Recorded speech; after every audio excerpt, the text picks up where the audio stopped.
बच्चों, let's read a given question. The question says a hollow cylindrical box of length 1 meter and area of cross section 25 centimeters square is placed in a three-dimensional coordinate system as shown in the figure.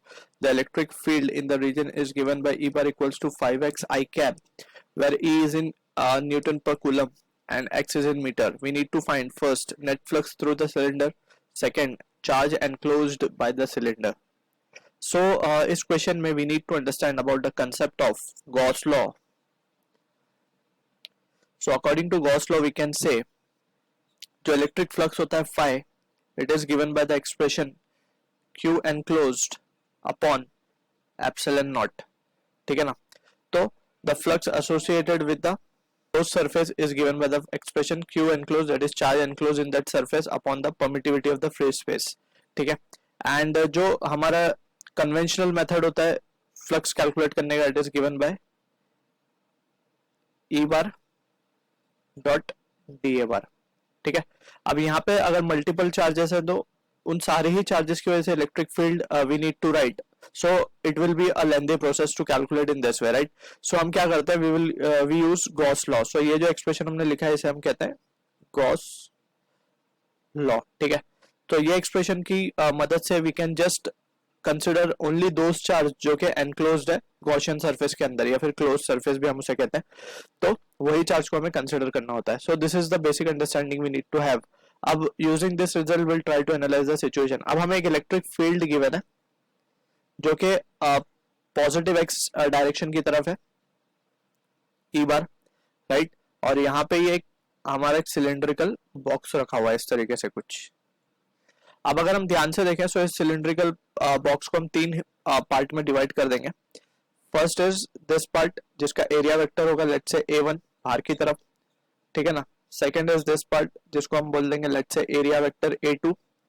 And हमेशा area vector हम किस तरीके से लिखते हैं for a close surface, outward normal. ठीक है ना, तो बाहर की तरफ नॉर्मल हमने ड्रॉ कर दिया.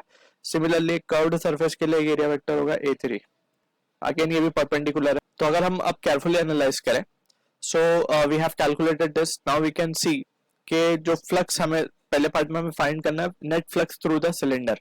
सो flux will be due to total flux जो होगा वो तीनों सरफेसेस की वजह से होगा 1 2 3.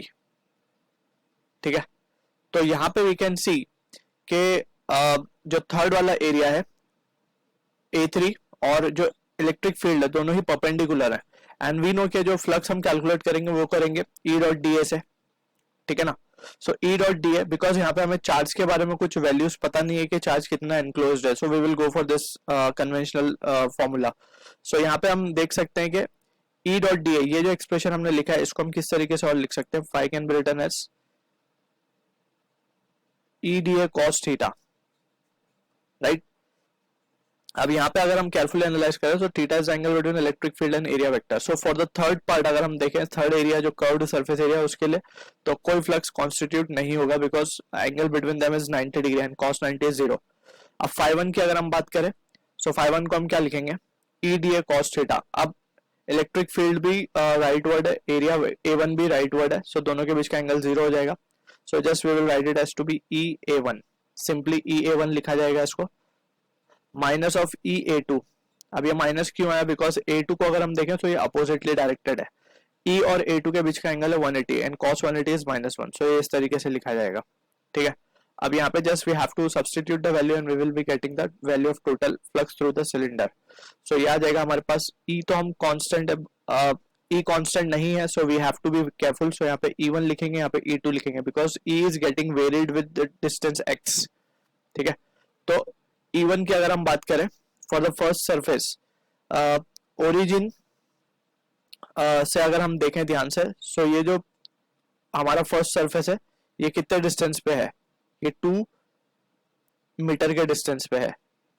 ठीक है ना, सो इलेक्ट्रिक फील्ड क्या आएगी हमारे पास, x डालना होगा तो ये हो जाएगा 10, right. So for A1 electric field जो है वो है 10 न्यूटन पर कूलम इनटू एरिया A1 की अगर हम बात करें तो 25 centimetre square, 25 into 10 minus centimetre से मीटर में जाना है 10 -4 हो जाएगा ये, माइनस E2 की अगर हम बात करें, सो E2 को हम देख सकते हैं ध्यान से, डिस्टेंस कितना होगा जस्ट ओरिजिन से, इट विल बी 1 मीटर, ठीक है ना। इलेक्ट्रिक फील्ड की वैल्यू आएगी हमारे पास 5 जस्ट, सो 5 इंटू 25 इंटू 10⁻⁻⁴। सो यहाँ से अगर हम देखें तो आंसर आएगा 5 इंटू ये हो जाएगा 250 एंड दिस इज 125, सो ये हो जाएगा 250 minus 125 will be 125 into 10⁻⁻⁴ Weber. So this is the value of total flux through the cylinder we have calculated. So this was the first part we have done with. अब second part के लिए हमें just Gauss law apply करना है, net charge enclosed by the cylinder. So उसके लिए we will just use Gauss law. So phi total, that is flux through cylinder, will be charge enclosed upon epsilon 0. Charge enclosed will be epsilon naught, जो कि होता है permittivity of free space, की value होती है 8.85 10⁻⁻12 into total flux हमने calculate किया 125 into 10⁻⁴. सो ये रिजल्ट हमें मिलेगा 1.1 into 10⁻13 coulomb. So this is the answer to the question. I hope you understood the solution. All the best.